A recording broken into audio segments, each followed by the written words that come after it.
New tonight, it's a photo that's gone viral. A teenager hugging a Memphis police officer after a suicide call on the I-40 bridge. But the officer was able to talk that 17-year-old off the bridge, saving his life.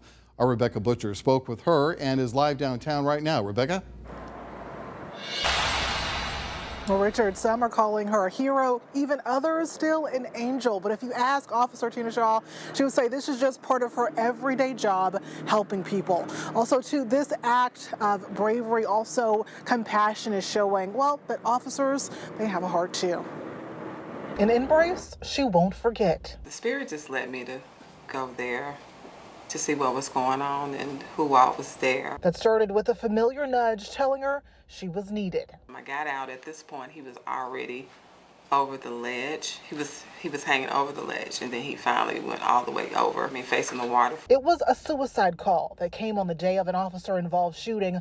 Officer Tina Shaw took the call on the I-40 bridge, asking the 17-year-old there what brought him to this point. Time was of the essence. We didn't want him to make one wrong move. I kept asking him, hey, can I come help you? Can I get you down? The third time, he let her. He was crying, and I saw the fear in his eyes.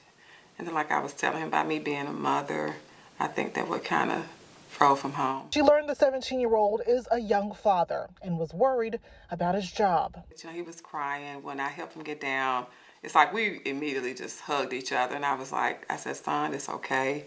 Because a few tears rolled down my eyes while his was still flowing. Shaw, a crisis intervention officer, shares. People were saying I'm a superhero, I'm an angel, and I appreciate all that dearly, I really do, because this is something that I normally do every day that kind of get unnoticed, and I'm okay with that because I signed up to be a CIT officer, and I just try to display the transparency of officers versus being a human being.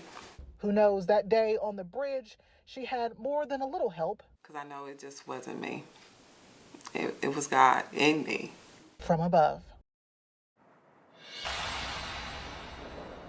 Yeah, and global and local organizations alike have reached out to help this teen, this young father, both with his son, also career, and as well as mental health. Meanwhile, Officer Shaw, she says she's already spoken with his mother and plans to reconnect, who she is now calling, with who she's now calling her third son.